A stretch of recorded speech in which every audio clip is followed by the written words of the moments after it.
नमस्कार, NMF news देख रहे हैं आप। मैं हूं आपके साथ अभिषेक पुंडीर। 4 जून का वो दिन जिसका इंतजार महीनों से था। बीजेपी कह रही थी 400 पार, इंडिया गठबंधन कह रहा था 295 से ज्यादा सीट लाकर सरकार बनाएंगे, लेकिन नतीजे ना एनडीए के फेवर में जाते दिख रहे हैं और ना ही इंडिया अलायंस के फेवर में जाते दिख रहे हैं। और इसका कारण है देश का सबसे बड़ा राज्य उत्तर प्रदेश, जहां से बीजेपी ने 2019 में 64 सीटें एनडीए ने ली थी, लेकिन इस बार वो 30 सीटों पर सिमटती हुई नजर आ रही है। तो इसके पीछे का कारण क्या है? क्या अरविंद केजरीवाल की भविष्यवाणी मान लिया जाए कि सरकार बनेगी तो योगी आदित्यनाथ को हटा दिया जाएगा, या फिर वाकई में दरकिनार किया जा रहा है उत्तर प्रदेश के मुख्यमंत्री योगी आदित्यनाथ को? भविष्य क्या है योगी आदित्यनाथ का, आज जानेंगे पंडित राकेश चतुर्वेदी से। बहुत बहुत स्वागत है सर आपका एनएमएफ न्यूज पर। नमस्कार। चुनाव आप देख ही रहे हैं, कहा जा रहा था 400 पार, लेकिन नारा बहुत दूर है, 400 पार रह गया। उत्तर प्रदेश से ही वो जो 30 सीटें, अगर पिछला प्रदर्शन भी देखें तो जो 30 सीटें कम हो रही हैं, वही जो है बहुमत तक पहुंचा सकती थी अगर 2019 का प्रदर्शन भी दोहरा देते। देखिए अभिषेक जी, हमने तो कई बार कहा है कि जिसके हाथ यूपी वह सबल हो जाता है केंद्र में। यह सत्यता रही है, ये हम लोग बहुत समय से देख रहे हैं कि उसका बहुत बड़ा रोल हो जाता है केंद्र की सरकार में। और उत्तर प्रदेश के लिए जो आपने कहा, मेरी भी ज्योतिषीय गणना जो थी वह लगभग 10 सीट कम का था पिछली बार से, लेकिन इतना कम नहीं। लेकिन जब बीजेपी अहंकारवश जातिगत खेल करना शुरू की है, कुछ विशेष वर्ग को वहां पे टारगेट करके टिप्पणी किया गया इनके सहयोगी दलों द्वारा, इनके साथियों के द्वारा, जिसको ये एनडीए कह रहे हैं। उसके बाद लोगों ने योगी जी के चेहरे को भी शायद पर्दा लगा करके, क्योंकि मुझे लगता है इस ब्रह्मांड में सनातन का सबसे बड़ा नेता योगी जी हैं, उससे बड़ा कोई चेहरा नहीं है। मैं नहीं मानता हूं मोदी जी को धर्म का कोई इतना बड़ा चेहरा, हां देश का वह चेहरा है, लेकिन धर्म के चेहरे की जब बात होती है तो मैं सिर्फ और सिर्फ इकलौता आदरणीय योगी जी को मानता हूं। दूसरा कारण, यूपी में इस बड़े अंतर को जो आप देख रहे हैं, मैं ज्योतिषीय गणना से अब बता रहा हूं। जो शनि की स्थिति है कुंभ राशि में, और राहु और केतु का जो पिछले वर्ष गोचर हुआ, बुध के घर में केतु आए और वहां पर गुरु के घर में राहु गए। गुरु के घर में राहु जाने के बाद, राहु को कहते हैं भ्रम का कारक। राहु और केतु ही पत्थर में ईश्वर दिखाता है, और राहु केतु ही साक्षात ईश्वर खड़े हो जाएं या गुरु आपका खड़ा हो जाए तो उनको भी गाली दिलवाता है। तो जो 2023 लास्ट वर्ष में सितंबर अक्टूबर में जो बड़े गोचर हुए हैं, उसके बाद से स्थितियां आप देखे हैं कि दरकिनार करके खबरें तो यहां तक की थी इंटरनल, कि मैं खुद अयोध्यावासी हूं और बहुत करीबी भी रहता हूं, मैं ज्योतिष के साथ राजनीति को भी बहुत करीबी से मैं देखता हूं। तो खबरें यहां तक थी कि योगी जी का दिशा निर्देश था कि मंदिर पूर्ण हो जाने के बाद एक भव्य आयोजन उत्तर प्रदेश का किया जाए, जिसको आर्थिक और धर्म दोनों को जोड़कर दिखाया जाए। अधूरे मंदिर की प्राण प्रतिष्ठा, जिस तरीके से आपके मुताबिक अधूरे मंदिर की प्राण प्रतिष्ठा की गई, उसमें इतनी जल्दबाजी क्यों की गई? फरवरी में किया गया और आपका मई में चुनाव, अप्रैल में चुनाव था, तो वो 1 महीने बाद मार्च में भी किया जा सकता था। मार्च में किया जा सकता है, या हो सकता है, मैंने अभी यहां बिहाइंड द कैमरा, आप मानेंगे नहीं अभिषेक जी, आपके शब्द से चीजों को हमने ज्योतिषीय एंगल से बताया। अभी बैठे हुए थे इस समूह के जो हमारे मुखिया हैं खेतान साहब, हमने कहा भैया अगर हो सकता है कि नारा दिया जाता कि जो राम मंदिर का निर्माण कराए हैं उन्हीं मोदी जी के हाथों आप उद्घाटन कराइए सरकार में ला करके, तो हो सकता है कि यही नंबर बदल जाते। लेकिन अब मैं अधूरा क्यों कह रहा हूं, आपका प्रश्न जो था उसको भी मैं जवाब देता हूं। अधूरा क्यों कह रहा हूं? अधूरा इसलिए कहा जाता है कि मंदिर में जो आप गुंबद देखते हैं ऊपर, जिसपे ध्वजा लगती है, वहां पर पूजन होता है, उसको मस्तक माना जाता है। जब प्राण प्रतिष्ठा की जाती है, प्राण प्रतिष्ठा का एक विधान है। आप लोगों ने देखा होगा कि मोदी जी गए और आंखों से पट्टी पहले से ही खुली हुई थी। तो किस बात की मोदी जी ने प्राण प्रतिष्ठा की, किस बात का मोदी जी ने व्रत रखा, जब उनके हाथ से प्राण प्रतिष्ठा हुई ही नहीं। तो वहां पर दूसरा मेरा यह मानना है या तो चारों शंकराचार्यों में से किसी को या चारों को बुला करके उनके हाथ से, या फिर उत्तर प्रदेश वर्तमान में अयोध्या धाम जो है वह उत्तर प्रदेश में स्थित है, और उत्तर प्रदेश के मुखिया होने के नाते अगर वहां योगी जी को उचित सम्मान देकर सर्वे सर्वा योगी जी को रखा जाता तो शायद उत्तर प्रदेश में यह बदतर स्थिति नहीं आती। और आप ये लिख के ले लीजिए कि अगर कोई कहता है कि नहीं ऐसा नहीं है तो इलेक्शन करा ले, कोई गवर्नमेंट करा ले उत्तर प्रदेश में, या आने वाले इलेक्शन में आप देखिएगा योगी के चेहरे पे विधानसभा भी बम्पर फिर से आएगी। अच्छा, जो खबरें थी कि योगी आदित्यनाथ को हटा दिया जाएगा या योगी आदित्यनाथ से मनमुटाव है, क्या यही जो नतीजे फिलहाल दिख रहे हैं इसी का कारण है? एकदम कारण है, एकदम कारण है। और मैं तो यह भी कहता हूं कि 10 साल बहुत अच्छा शासन चला लिया, बहुत सम्मान पाया था मोदी जी ने। हाँ।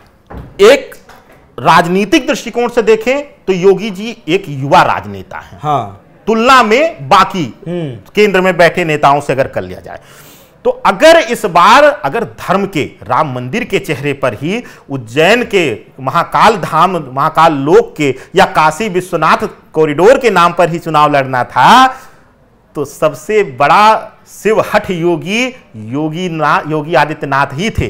क्यों नहीं आपने उनको चेहरा बनाया? क्यों नहीं आपने उस व्यक्ति को उचित सम्मान दिया? क्यों जब आपको क्षेत्रीय चुनाव में हैदराबाद जैसी जगहों पर जहां कभी बीजेपी का अस्तित्व ही नहीं पनप पाया था वहां योगी जी के एक नारे, एक भाषण के बाद दिशाएं बदल जाती हैं, लोग एकजुट हो जाते हैं, क्यों आपने ऐसे ग्लोबल लीडर को पीछे रखा या पीछे करने का प्रयास किया? यह सब खेल जनता अंधी नहीं है। धर्म के दृष्टिकोण से जनता के पास एक समय तक ही भ्रम रहता है अभिषेक जी, और उसके बाद जब उसके नेत्र चक्षु खुलते हैं तो वह सही गलत की पहचान कर लेती है। देखिए, उनका चेहरा आगे क्यों नहीं रखा गया ये तो अब सवाल जायज होता भी नहीं है कि चुनाव हो चुका है, मतदान जो है हो चुका है और मतगणना चल रही है, रिजल्ट क्या कुछ आएंगे वो कुछ देर में सबके सामने आ ही जाएंगे। लेकिन अब कहा ऐसा भी जा रहा है कि यूपी से इतने खराब नतीजे आने के बाद योगी आदित्यनाथ को इसकी भरपाई करनी पड़ेगी। देखिए योगी आदित्यनाथ के लिए मैं कह दूं कि सनातन का सबसे बड़ा चेहरा है वो, और शायद अगर उनको भरपाई बीजेपी करवाने लगेगी तो हो सकता है कि अगले जब चुनाव हो तो भविष्य ही ना बचे बीजेपी का। 2 फाड़ हो सकती है पार्टी, एकदम हो सकती है। मैं योगी जी को कहेंगे, योगी जी पर अगर आरोप लगेंगे आपकी वजह से सीटें कम आई हैं। मुंडीर जी, हम तो कह ही नहीं रहे कि बीजेपी 2 फाड़, हम तो कह रहे बीजेपी का अस्तित्व ही मिट जाए हो सकता है। और ये योगी जी ने दिखाया है हिंदू युवा वाहिनी का निर्माण करके। जब विश्व हिंदू परिषद और आरएसएस ने इग्नोर किया, जब हिंदुओं की प्रताड़ना की जा रही थी पूर्वांचल में, पूर्वी उत्तर प्रदेश में, तो योगी आदित्यनाथ जी ने युवाओं का आह्वान करके एक रक्षक दल का निर्माण किया हिंदू युवा वाहिनी का, और देखते ही देखते 6 महीने में रिकॉर्ड संख्या हो गई। ये ऑलरेडी कर चुके हैं, साबित कर चुके हैं योगी आदित्यनाथ। और एक चीज और बता दूंगा आपको अभिषेक जी, योगी आदित्यनाथ नेता नहीं है, छलिया नहीं है, वो कपट उस इंसान के अंदर नहीं है, वह एक सन्यासी है, योगी है। और जब योगी और सन्यासी राज सत्ता पर बैठता है तो वह अपने ही गलत लोगों के ऊपर भी तलवार उठाने में पीछे नहीं रहता है अगर वो गलत कर रहे हैं। और ये हम सब ने देखा है कि कैसे वह वरिष्ठ अधिकारियों को लताड़ते हैं जहां उनकी कमियां दिखती हैं, चाहे कोरोना काल में नोएडा के डीएम की बात हो, चाहे अनेकों नेक मसले ऐसे आए हैं, वीडियोस आई हैं जहां पर योगी आदित्यनाथ बेबाक होकर के लताड़े हैं। लोग कहते हैं कि ब्यूरोक्रेसी का यूनियन है, लेकिन योगी जी तो उसको भी दरकिनार कर देते हैं। अच्छा, जिस तरीके से बीजेपी में भी बहुत बड़े बड़े लीडर्स हैं, तो योगी आदित्यनाथ का भविष्य क्या देखते हैं आप? आपने बताया कि 2024 में अगर प्रधानमंत्री मोदी एक बार को बनते हैं तो पूरा कार्यकाल नहीं कर पाएंगे। उसी परिप्रेक्ष्य में अगर मैं आपसे पूछूं तो योगी आदित्यनाथ का भविष्य क्या है? भविष्यवाणी क्या कहती है योगी आदित्यनाथ के बारे में? योगी आदित्यनाथ आने वाले समय में, अगर जो आपने कहा, मैं तो अब उसको अगर लगा दे रहा हूं कि अगर 2 फाल हो जाती है, अगर बीजेपी सम्मान देती है योगी आदित्यनाथ जी को, तो योगी आदित्यनाथ से बड़ा नेता कोई बीजेपी में रहेगा नहीं। ये मेरी भविष्यवाणी भी कह लीजिए, एक ब्राह्मण की वाणी कह लीजिए, ब्रह्मवाणी कह लीजिए, और मेरा चैलेंज भी कह लीजिए। बड़े नेता तो मोदी जी भी हैं। लेकिन आज आप ही जो है उनकी बातों से सहमत सिर्फ और सिर्फ मैं आज ही नहीं, मैं हमेशा से कहा हूं। देखिए, मैं धर्म का विरोधी नहीं रहा हूं, लेकिन मैं धर्म के नाम पे कभी अंधा भी नहीं रहा हूं। यही कारण है, और जिस पेशे से मैं हूं अभिषेक जी, एक ज्योतिषी का धर्म है जो सच है उसकी बात करे, जो सच है उसकी गणना करके वो बताए। यही कारण है कि जब मैंने पश्चिम बंगाल पर बोला आप ही के मंच पर, लोगों ने खूब गालियां दी, मुझे तो कितने फोन आए, लोगों ने धमकाया कि आपको तो जेल हो जाएगा, आप ये हो जाओगे। 2022 के इलेक्शन में हमने एक बड़े नेता के बारे में भविष्यवाणी की कि पिछड़ों का नेता होने का दम उनका भरना उनकी औकात दिखा देगा और मोदी लहर में भी वो हारेंगे। हालांकि दुर्भाग्य ऐसा कहिए कि भारतवर्ष का कि उसी को उठा करके सत्ता के सबसे करीब उप मुख्यमंत्री बना दिया गया, हारने के बावजूद भी उत्तर प्रदेश में। यह सब दुर्भाग्य है, यह सब हमारे धर्म के नाम पर अंधा करके इन्होंने हमारे वोटों का, हमारे सहयोग का बीजेपी के यह दुरुपयोग किया इन्होंने, और उसका खामियाजा आज इनको भुगतना पड़ रहा है। और अभी भी ईश्वर ने, भगवान श्री राम ने इनको एक मौका दिया है कि आप सुधरते नहीं हैं तो हो सकता है फिर से पतन में चले जाएं, फिर से वही 2 सीट पर आ जाएं या 1 सीट के लिए लड़ना शुरू कर दें और सदन में रोना शुरू कर दें। योगी आदित्यनाथ का भविष्य नहीं बताया आपने। देखिए, योगी आदित्यनाथ आने वाले समय में सबसे बड़े नेता के रूप में उभरेंगे और केंद्र की कुर्सी बहुत जल्द उनका इंतजार कर रही है। केंद्र की कुर्सी योगी आदित्यनाथ के लिए बहुत जल्द इंतजार कर रही है। लेकिन अगर जो यूपी के खराब आंकड़े आए हैं, जो सीटें कम आई हैं, उनके लिए योगी आदित्यनाथ के ऊपर जो है इस बात का अंटर चलाकर अगर लगा रहा हूं मैं, अगर योगी आदित्यनाथ को सीएम की कुर्सी से ही हटा दिया जाता है फिर क्या? देखिए, ये सबसे बड़ी मूर्खता होगी। मैंने एक थोड़ा सा छोटा सा वाकया मैं आपको बता दूं कि खबर आई चैनलों पर कि केजरीवाल जी को गिरफ्तार कर लिया गया। हम एक बड़े सम्मानित न्यूज चैनल्स के सदस्य हैं, वहां पे कर्मचारी हैं, उन्होंने हमें मैसेज किया और पूछा गुरुजी क्या है भविष्य। हमने कहा बीजेपी की सबसे बड़ी भूल है और देखिएगा कि ये बहुत बड़े हार का कारण बनेगी। अब वही चीज फिर मैं कहता हूं, अगर इन्होंने योगी आदित्यनाथ को पद से हटाया तो बीजेपी के लिए यही जो राष्ट्र जो खड़ा होकर बोलने के बाद थाली और ताली बजा रहा था, वही बीजेपी के लिए भी ताली और ताली ठोकना शुरू कर देगा।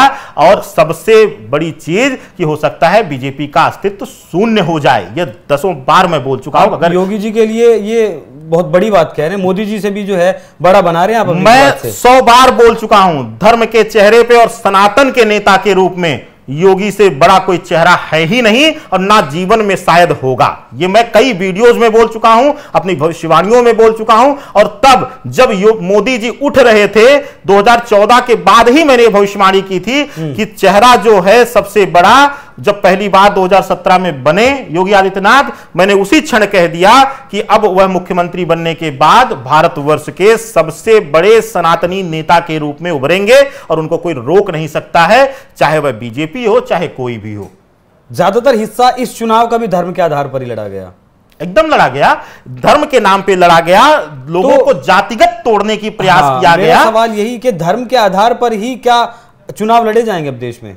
देखिए, भारतवर्ष की धरा धर्म प्रधान धरा है, कहां आप भूल सकते हैं। हम सनातनी जो हैं, हम हाथ जोड़ने में विश्वास रखते हैं, हम मिलते भी हैं, सामान्य जीवन में भी मिलते हैं तो हम हाथ जोड़कर प्रणाम करने में विश्वास रखते हैं। तो धर्म तो हमारे रक्त में है भैया, धर्म को हम लोग छोड़ नहीं सकते हैं। और धर्म ही आधार है कि हमारी संस्कृति, हमारा सनातन सदैव जिंदा था, जिंदा रहेगा। धरा पर ब्रह्मांड में अगर किसी का अस्तित्व बचेगा तो सिर्फ सनातन का।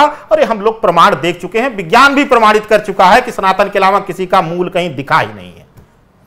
तो योगी आदित्यनाथ का जो भविष्य है वो पंडित राकेश चतुर्वेदी के शब्दों में उज्जवल भविष्य है। और भारत के जो फिलहाल उत्तर प्रदेश के मुखिया हैं, वो आने वाले वक्त में भारत के मुखिया भी बहुत जल्द बनने वाले हैं। जो आंकड़े फिलहाल उत्तर प्रदेश से आ रहे हैं, उसके लिए अगर योगी आदित्यनाथ को दोषी ठहराया जाता है तो बीजेपी की सबसे बड़ी भूल होगी और बीजेपी का अस्तित्व भी खतरे में पड़ सकता है। तो देखना होगा बीजेपी का आलाकमान सबसे पहले तो यही देखेगा कि सरकार कैसे बनाई जाए, तीसरी बार जोड़ तोड़ ना हो, क्योंकि नीतीश कुमार कभी भी पलटी मार सकते हैं, भरोसा उनका नहीं किया जा सकता। बाकी योगी आदित्यनाथ के भविष्य के बारे में जो कुछ पंडित राकेश चतुर्वेदी ने बताया उस पर आपकी क्या राय है कमेंट कर हमें जरूर बताइएगा। पंडित जी बहुत बहुत धन्यवाद, आपने हमें वक्त दिया। नमस्कार।